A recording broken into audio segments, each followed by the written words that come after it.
It was supposed to be a normal visit to the animal shelter. Just a little girl in a wheelchair hoping to see some dogs. But no one there was prepared for what was about to happen. As she rolled closer to the kennels, most of the dogs wagged their tails, eager for attention. Then her eyes stopped on one cage, the one everyone avoided. Inside was a retired police dog. So aggressive he was marked, too dangerous to adopt. He had attacked everyone who tried to approach. People said he was untrainable. He lunged at the bars, barking wildly. The staff warned the little girl not to go near that cage. He's dangerous, they said, but she didn't listen. Instead of fear, the little girl smiled. She wheeled closer, heart pounding, and whispered, "Hi, hero. It's okay. I'm here." Then something unbelievable happened. The growling stopped. Everyone froze as the dog slowly stepped forward and did something no one could explain. The dog lowered his head and began to cry. What happened next shocked everyone. Before we start, make sure to hit like, share, and subscribe. And really, I'm curious, where are you watching from? Drop your country name in the comments. I love seeing how far our stories travel. The rain had stopped only minutes ago, leaving behind a faint shimmer on the cracked pavement outside the old brick animal shelter. The sign above the gate was faded, its letters barely visible through layers of peeling paint. Haven's Hope Shelter. Inside, the air smelled faintly of disinfectant and damp straw. A few dogs barked restlessly, their voices echoing through narrow corridors lined with metal cages. For the volunteers who worked there, this place was more than a shelter. It was a battlefield between hope and heartbreak. Every day they fought to save abandoned dogs, injured strays, and forgotten souls left behind by a world that had moved on. But lately, even hope was running out. Donations had slowed, the roof leaked whenever it rained, and the staff struggled to care for the growing number of animals that arrived at their door. Among all the dogs, there was one cage everyone avoided, the last one at the far end of the corridor. The nameplate read simply, Rex. He was a massive German shepherd with sharp eyes and a deep scar running across his muzzle. His growls were low and constant, like a storm that never ended. The shelter workers whispered stories about him. A retired police K9, a hero once, a danger now. When new volunteers came in, they were always warned, "Stay away from that cage. He's unpredictable."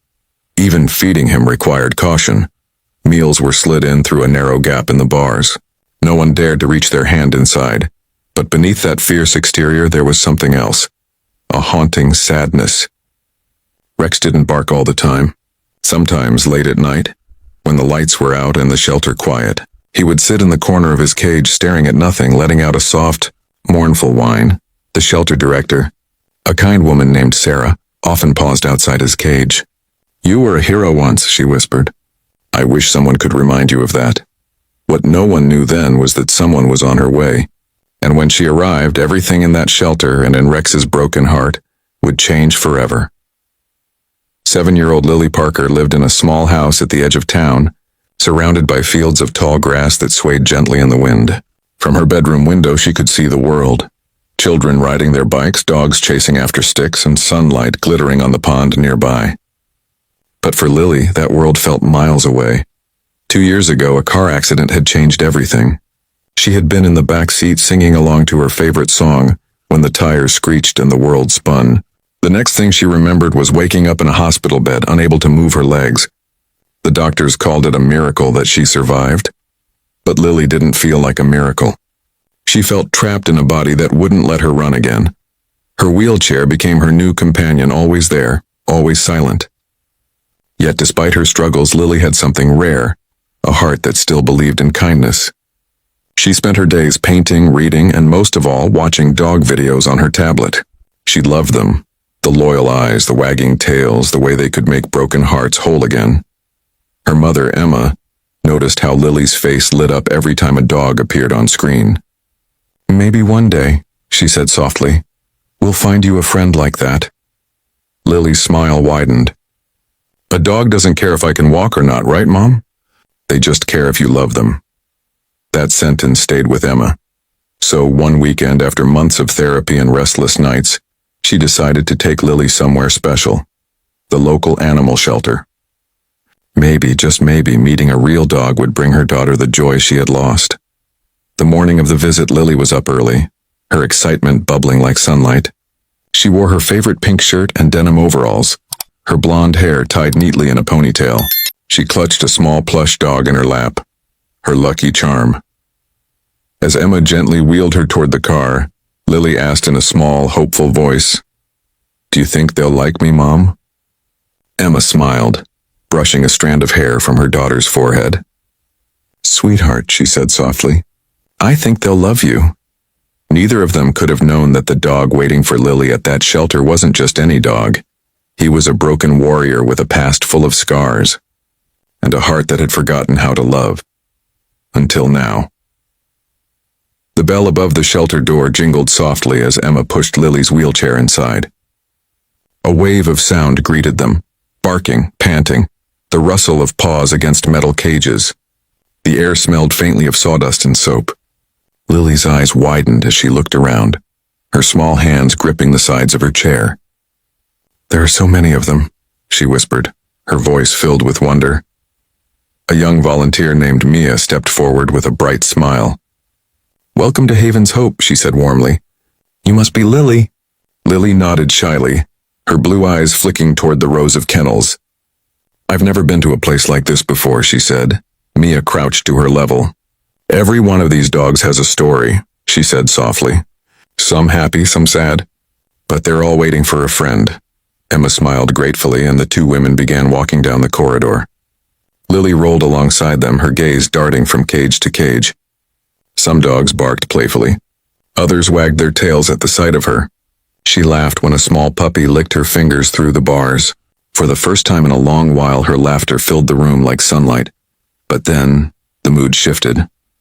At the far end of the hall, the barking grew deeper, harsher. A loud growl echoed through the shelter, sending a shiver down Lily's spine. The volunteers exchanged uneasy glances. Mia stopped walking. "That's Rex," she said quietly. Lily turned her wheelchair slightly, peering down the dim corridor. "What's wrong with him?" she asked. "He's different," Mia replied carefully. "He used to be a police dog, very brave, but after something happened, he became unpredictable. We keep him separate so no one gets hurt." Emma's brow furrowed. "Unpredictable?" Mia nodded. "He's bitten a few handlers. We feed him through the gate now. Poor thing doesn't trust anyone anymore." But instead of fear, Lily's face softened. "Maybe he's just scared," she said quietly. "Sometimes when people hurt, they get angry too." Mia hesitated, then smiled faintly. "You sound like you understand him." Lily looked toward Rex's shadowy kennel. The growling had stopped. For a moment, it was as if the dog inside was listening to her. "Maybe I do," Lily whispered. That was the moment everything began. The moment one broken soul noticed another, and something invisible sparked between them. Something no one in that shelter could have ever predicted. At the farthest corner of Haven's Hope shelter stood a cage that seemed to belong to another world. Unlike the others, it was wrapped with reinforced wire and double locks. A small red tag on the latch read in bold letters, "Caution, do not approach." Inside, the once proud police K9 named Rex lay curled in the shadows, his breathing steady but guarded. His fur, though still thick and golden black, had lost its shine. His eyes, once sharp and alert, now carried a mixture of suspicion and sorrow. Every sound made him tense. Every movement drew a low growl from his throat. Rex had not always been this way. Just a year earlier, he had been part of an elite K9 unit, trained to track, protect, and serve. His handler, Officer Mark Jensen, had called him the bravest partner I ever had. Together they had rescued missing children, caught criminals, and saved lives. Rex had once been a hero, the kind that children dreamed about. But one night changed everything. During a hostage rescue operation, Rex had been sent into a dark warehouse where a frightened little girl was trapped. Gunfire erupted. In the chaos, Rex was injured, and the little girl didn't survive. That night, Mark carried his partner out in his arms, both of them bleeding, both broken in different ways. When Rex recovered physically, the department tried to bring him back, but he wasn't the same. He flinched at sudden sounds, snapped at officers he once trusted, and refused to follow commands. The light in his eyes was gone. Finally, with a heavy heart, Mark signed the papers for Rex's retirement, whispering only one thing before he left. "I'm sorry, buddy."